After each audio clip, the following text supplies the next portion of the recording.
പൂജയാന്ന് തന്നിട്ടുണ്ടെങ്കിൽ അതിൻ്റെ ഡിനോമിനേറ്ററിൽ നമ്മൾ 6 എന്ന് എഴുതും. അതായത് പൂജയുടെ ഇൻകം. ആരുടെ ഇൻകം, ആര് വിത്ത് റെസ്പെക്ട് ടു ആരാണോ അയാളെയാണ് നമ്മൾ താഴത്ത് എഴുതുന്നത്. അപ്പോൾ പൂജയുടെ ഇൻകം 6 ആണെങ്കിൽ മധുയുടെ ഇൻകം അതിനേക്കാളും 1/6 കൂടുതലായിരിക്കും. അപ്പോൾ എന്താണ് ചെയ്യേണ്ടത്? ഈ ഡിനോമിനേറ്ററും ന്യൂമറേറ്ററും കൂടെ ആഡ് ചെയ്ത് ന്യൂമറേറ്ററിൽ എഴുതുക. സോ എന്ത് കിട്ടും? 7/6 എന്ന് കിട്ടും. അപ്പോൾ ഈ ഒരു സിറ്റുവേഷനിൽ മധുവുടെയും പൂജയുടെ ഇൻകത്തിൻ്റെ റേഷ്യോ എന്താണ്?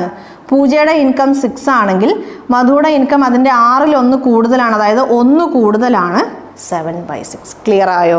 ഇൻ കേസ് നിങ്ങൾക്ക് ലെസ് ദാൻ ആണെന്ന് തന്നിട്ടുണ്ടെന്ന് വിചാരിക്കാം. അപ്പോൾ മധുയുടെ ഇൻകം പൂജയുടെ ഇൻകത്തിനേക്കാളും 1/6 കുറവാണെന്ന് തന്നിട്ടുണ്ടെങ്കിൽ ഡിനോമിനേറ്റർ, ഈ ഒരു ഫ്രാക്ഷൻ്റെ ഡിനോമിനേറ്റർ വാല്യൂ എഴുതി ന്യൂമറേറ്ററിൽ ഈ ന്യൂമറേറ്ററും ഡിനോമിനേറ്ററും മൈനസ് ചെയ്യുമ്പോൾ കിട്ടുന്ന വാല്യൂ. സോ എന്ത് കിട്ടും?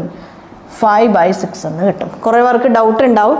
ഇവിടെ ഇപ്പോൾ ആഡ് ചെയ്തപ്പോൾ നമുക്ക് 7/6 കിട്ടി. സോ ഇത് കണ്ടപ്പം ഓക്കെ ഉറപ്പായിട്ടുണ്ടാവും. ഇവിടെ നോക്കുക, ഇവിടെ മൈനസ് ആണെന്ന് വിചാരിച്ചോളൂ. 1 മൈനസ് 1/6 ആണ്. ഫ്രാക്ഷൻ അഡീഷൻ മൾട്ടിപ്ലിക്കേഷൻ, അതായത് ഫ്രാക്ഷൻ്റെ സബ്ട്രാക്ഷൻ ഒക്കെയാണ്. ഫ്രാക്ഷൻ എന്ന് പറയുന്ന ആ ഒരു ടോപ്പിക്കും നമ്മൾ സിംപ്ലിഫിക്കേഷൻ എന്നുള്ള ആ ഒരു ചാപ്റ്ററിൽ ഓൾറെഡി ഡിസ്കസ് ചെയ്ത് കഴിഞ്ഞതാണ്. ഫ്രാക്ഷൻ്റെ ബേസിക് ഓപ്പറേഷൻസ് ആയ അഡിഷൻ, സബ്ട്രാക്ഷൻ, മൾട്ടിപ്ലിക്കേഷൻ, ഡിവിഷൻ, അതേപോലെ ഫ്രാക്ഷൻസിൽ എക്സ്പോണൻസ് വന്നാൽ, ഇങ്ങനെയുള്ള എന്താ പറയുക, പവേഴ്സ് വന്നാൽ എന്ത് ചെയ്യും, ഇങ്ങനെ ഫ്രാക്ഷൻ റിലേറ്റ് ചെയ്ത് നമ്മൾ മനസ്സിലാക്കിയിരിക്കേണ്ട എല്ലാ കാര്യങ്ങളും നമ്മൾ അവിടെ ഓൾറെഡി ഡിസ്കസ് ചെയ്തതാണ്. If you have any doubts please go and watch those sessions. Okay, അപ്പോൾ ഇവിടെ എന്താണ് നമുക്ക് കിട്ടുക?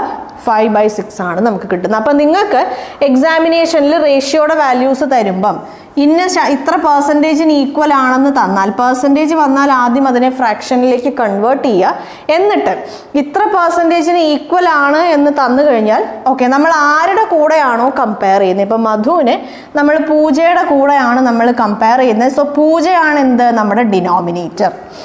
മധുയുടെ ഇൻകം നമ്മൾ പൂജയുടെ ഇൻകത്തിൻ്റെ കൂടെയാണ് കമ്പയർ ചെയ്യുന്നതെങ്കിൽ പൂജയുടെ ഇൻകമാണ് എന്ത്? ഈ ഫ്രാക്ഷനിൻ്റെ ഡിനോമിനേറ്റർ. മനസ്സിലായോ? ഓക്കെ, ഇനി നമുക്ക് മധുവിലേക്ക് വരാം. മധുവിന് 6-1 ഈക്വൽ ആണെങ്കിൽ നമ്മൾ എന്താണ്? ഈ ന്യൂമറേറ്റർ അങ്ങനെ തന്നെ എഴുതും. ക്ലിയർ ആയോ? യെസ്. ഇനി 1/6 കൂടുതലാണെങ്കിൽ, 1/6 കൂടുതലാണെന്ന് തന്നിട്ടുണ്ടെങ്കിൽ വിത്ത് റെസ്പെക്ട് ടു പൂജയുടെ ഇൻകം അപ്പോൾ 6 തന്നെയാണ്. 1/6 കൂടുതലാണ്. സോ വാല്യൂ എന്തായി? 7 എന്നായി. ഇനി പൂജയുടെ ഇൻകത്തിനേക്കാളും മധുയുടെ ഇൻകം 1/6 കുറവാണെന്ന് വിചാരിക്കുക. അപ്പോൾ പൂജയുടെ ഇൻകം 6 ആണ്, ഒരു വേരിയേഷനും ഇല്ല. മധുയുടെ ഇൻകം ആണ് കുറവ്. സോ എന്താണ്? 6 - 1 5 ആയി. ഈ 3 കേസസ് ആണ് നമ്മളൊരു പെർസെൻറ്റേജ് എന്ന് പറയുന്നത്.